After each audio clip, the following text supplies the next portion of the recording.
Unforgettable experience nung nagkita kami ng asawa ko sa Thailand. Alam kong nakakailing ito, kaya kung maarte ka, feel free to skip itong video, lol. Unang kita namin yon, kaya naman sobrang excited ako. Halos ilang linggo din ako nag-diet bago kami magkita. Siyempre, alam niyo na mga Thai. Kailangan sexy tayo, rawr, ha ha ha. Sa sobrang excited ko noon, napadami ako ng kain. As in, madami. Tapos, halos one day na akong walang gerbs noon. Kahit anong pilit ko ayaw. Namamahay ata yung anes ko. Ayaw sa hotel. So, one day in the morning, naka-buffet breakfast kami.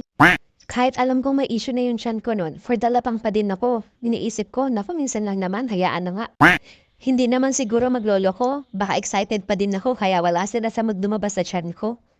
After namin kumain, naglakad kami sa labas ng hotel. Tingin-tingin, hanggang sa napadpad kami sa 7-Eleven.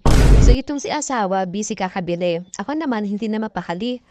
Oo, readers, tama ang hinala nyo. Hindi na ako mapakali kasi bakit naman ngayon pa ako pinagdaroan ng tadhana? Pinilit kong tiisin pero mapilit talaga. Nagwawala sila.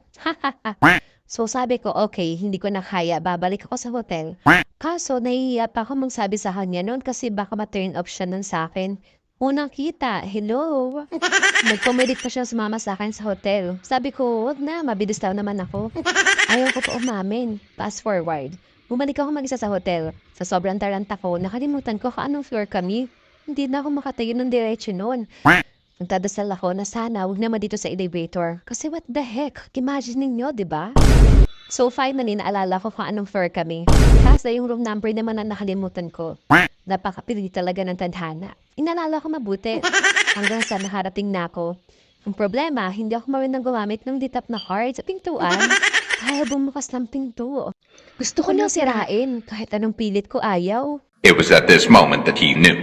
I messed up. Hanggang readers, naabutan na po sa harapan ng pintuan.